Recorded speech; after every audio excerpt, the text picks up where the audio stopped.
I'ma keep it a bean. Stick to the script, every scene. This from last year, but they clean. Say to say, I'ma take something else, but it's a winning team. Charlie Sheen, fam gang, the regime. I'm from Piney Green. What's good, Shellitronnn here, the most smoke, no joke, and I'm back at it again with a brand new video. And today we'll be going over the biggest observation, the biggest news, the biggest things that came out of the Carolina Panthers' first day of mandatory minicamp sessions. Earlier today I did a video focusing mainly on Cam's minicamp session, how he had this whole live stream dedicated just to him and his new throwing motion, and looking at how he was progressing and seeing just how nice that shoulder was. He's probably right on schedule with his shoulder surgery rehab, so I'm looking forward to him going through the next 2 days of minicamp and then getting into training camp where we'll really see where he's at and he won't be on a pitch count and he'll be able to actually go through all of his throws and whatnot. But I mean, he did do all the throws that other quarterbacks did during that live stream. It wasn't like he was giving any lollipop or, soft kind of throws. He was going through the motions like everyone else, so that's really good to see. If you missed that video, you can click above my head right here in the eye icon. It should have popped up right there. You can find it there. You can find it on my channel. That's just focusing on Cam. But going into the wider picture, the wider perspective of what happened during minicamp today, there was a lot of really good stories. One of the big things I talked about in my video from, I think it was yesterday, talking about the top 5 things to look forward to with the Panthers minicamp. One of the most important points I made was talking about keeping an eye out for guys who were injured or, working out on the sideline during OTAs and seeing just how serious those injuries were, if they would actually be kept out during minicamp to see, were these guys just given a breather for the OTA since they were optional workout sessions, or are they actually really, really hurt? And there was some really good news there. Of them, there's a few guys, a lot of guys on the O-line. There was Trey Turner, we saw Matt Paradis, and we did see Darrell Williams working out on the sideline during OTAs. But during this first day of minicamp, only 2 players were on the sideline. There was Jermaine Carter, who had a knee injury or a lower leg kind of situation there. And then there was Ian Thomas, who we won't be seeing do very much of a workout until training camp. I actually don't remember what happened to Ian Thomas. It wasn't actually reported. I don't really know exactly what the deal is with Ian Thomas, but he was on the sideline a little bit during OTAs. So him being on the sidelines during minicamp isn't like a shock or like a blindsided kind of thing. But I am kind of curious as to how big is this injury to make him not be available until training camp. I know minicamp's only 3 days. There's only 2 more days left.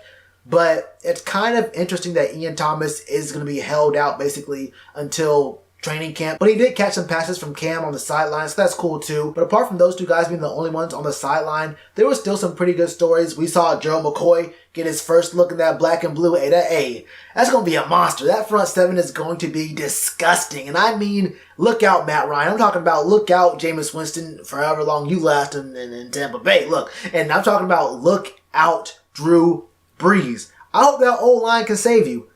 Drew, I hope that O-line can save you. Because there's some guys on the other side wearing black and blue who are looking for you. There are some guys who are looking for you, man. But we saw Alex Armour, our fullback, catch a 30-yard pass from Kyle Allen. Our backup quarterbacks looked really good. Will Grier looked really good. Taylor Heineke looked really good. And Kyle Allen, I mean, we all know about Kyle Allen. But I like Will Grier's throwing motion a lot. This isn't really the time to talk about Will Grier all that much. I don't think he's going to be the number 2 quarterback going to the season. But Will Grier has a cannon on him. This man, Will Grier, I really do like how crisp his throwing motion is. When we saw those drills in the live stream, this man, I think he has the best throwing motion of the 4 guys. I think I like it more than Cam's. I like Cam as a quarterback as a whole more than Will Grier, obviously. But I think his throwing motion is very, very impressive. That point kind of hijacked the whole Alex Armour being a fullback catching a 30-yard pass. But look, I gotta say, I'm really impressed with our backup quarterbacks. Julius Peppers was out there, the newest employee of the Panthers. I'm not sure exactly what his role is in the Panthers offices, but hey, seeing Julius Peppers out there with a coffee cup, like he's just some guy out there, like some random coach, it's kind of funny to think about. We had some other guys out there. I think Luke May was also at training camp, and we did sign a former AAF linebacker to the team this year. I was thinking about doing a video on this guy, but looking at how our linebacker core is, I don't really see him. I don't know whose spot he can take on the team. His name is Sion Teyuhema. I hope I pronounced that right. He went to Southeastern Louisiana, which I'm not even sure if that's D2 or D3. His stats in college, I'll put it to you this way. I'll throw them up for you right here. I'm not really sure what to expect. This is most definitely a camp body kind of signing, but even if it wasn't even if he was a little bit better, I'm not sure what guy on the team right now whose spot he would take here. I just don't see it. He could have gotten better after college and then being in the AAF, but I don't see it. I'm not gonna do a whole video on him, but that was part of the news that happened during minicamp. So here it is in the minicamp observations video. And that's about it for today. There's probably going to be a lot more news coming up tomorrow, and it won't just all be focusing on Cam Newton.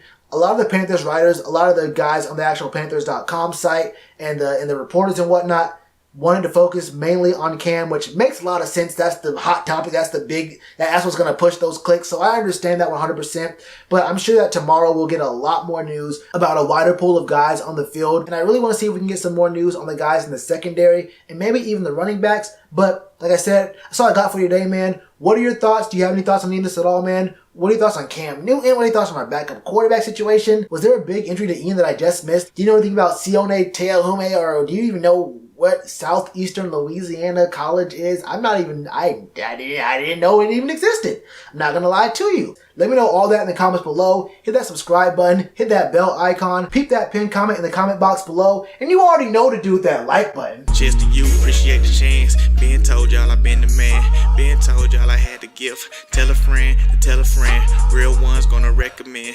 Count this as another win.